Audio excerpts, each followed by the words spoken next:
If you fell asleep in the third quarter, you might have still been groggy, just waking up, just getting over that post-Thanksgiving lunch nap when the Dallas Cowboys explode in the fourth quarter for 25 points and take down the Washington Commanders 45-10 on this Thanksgiving holiday as we welcome you into the First Word presented by Dr. Pepper. It was 20-10 Cowboys.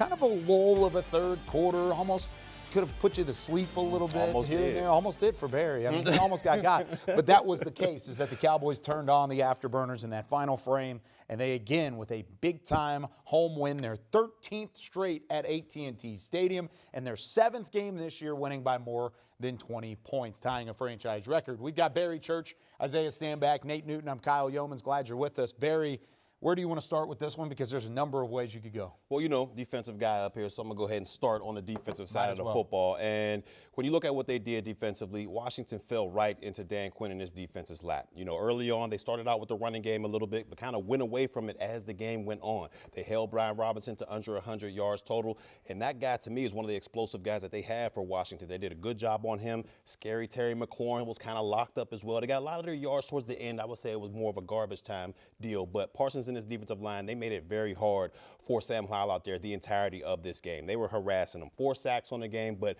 countless, and I'm talking about countless pressures. And then when you look at it, what more can we say about DaRon Bland? Wow. I mean, 5th interception returned for a touchdown, breaking the record. Something's going into the Hall of Fame, whether it's his gloves, his cleat, whatever it is, it's going up in there because this man right here, he's having one of the best seasons of any defensive back I've ever seen. And the guy's only in his 2nd year. Yeah. With the ability that he has in the outside and on the inside corner and his football IQ, the sky's the limit for him. This was a great team win for the Dallas Cowboys. Yeah, you just hit on it on defensively. I'm going to go to the offensive side of the ball, and I have to start off with Dak Prescott. Dak Prescott had a heck of a game once again.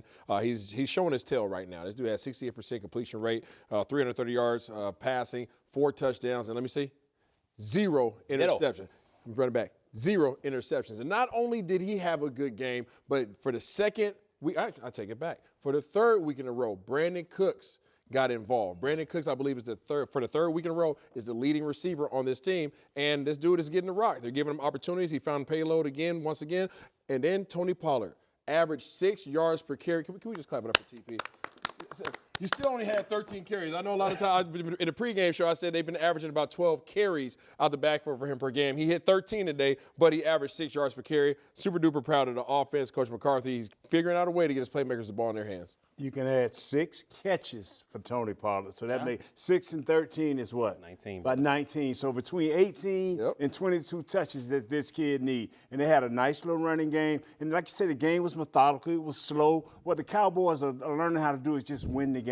They're not going over the top. But when you make a slip, like Kyle said, when you woke up in the 4th quarter, it was an explosion. And I tell you what, boy, I was walking down the hall to take care of some business after this great, time. And I heard a big explosion. I heard you guys laugh. I heard you guys cheering. Stay with me, fellas. I heard you guys cheering. And I said, DaRon Bland must have scored. Boy, y'all need to stop. Y'all need to stop, man. Y'all need to stop. Oh, man, heard an explosion, baby. Heard an explosion. My love came down. Clean it up for me. Clean it up, Kyle. Clean it up, Kyle. Reel us in, baby. Reel us in, baby. Sorry. This is why John Madden had Nate Newton as a Thanksgiving treasure. For everybody involved, I'm crying. Wow. I'm starting to tear up over here. Wow. Let's. We got about 2 minutes here. Okay. 2 minutes here. You mentioned DaRon Bland, phenomenal NFL record for a reason. It's starting to become the norm to see DaRon Bland have a pick 6 in a win. Dak Prescott to have 4 or 3 or more touchdowns, 300 passing yards in a win as well. But it's also the way that this offensive line is played. They continue to play well. They're winning games in the trenches, and that's something that Dallas didn't necessarily do early in the season. I think with no sacks again today. Yeah.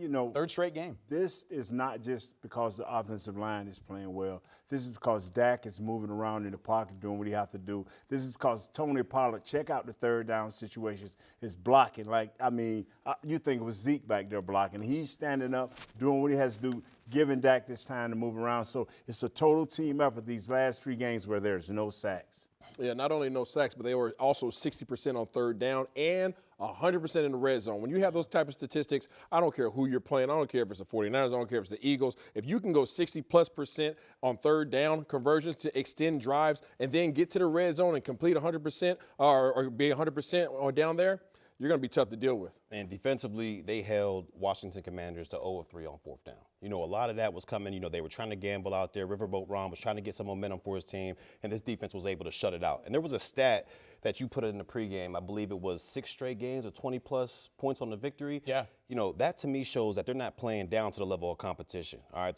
they're being who they are no matter who they play, and that's a trait of a dominant team. Yeah, the 7th game of 20-plus points or more of a point differential. I mean, this team is blowing out these teams and putting up big numbers in the case. I mean, it's a phenomenal win for the Cowboys, 45-10. They are now 8-3 on the NFL season. Of course, they've got another Thursday matchup coming up this week against the Seattle Seahawks. That'll be another fun test for this Dallas Cowboys squad. But here we leave you with the final stats brought to you by Miller Lite. 45-10, the Cowboys get the win, had 100 rushing yards, 430 total. That offense, again, didn't win time of possession, but they didn't need to because they scored those 25 points in the fourth quarter to pull away from the Washington Commanders. That does it for us. For Barry Church, Isaiah Stanback, the explosion himself, Nate Newton, I'm Kyle Yeomans. See you next time on The First Word.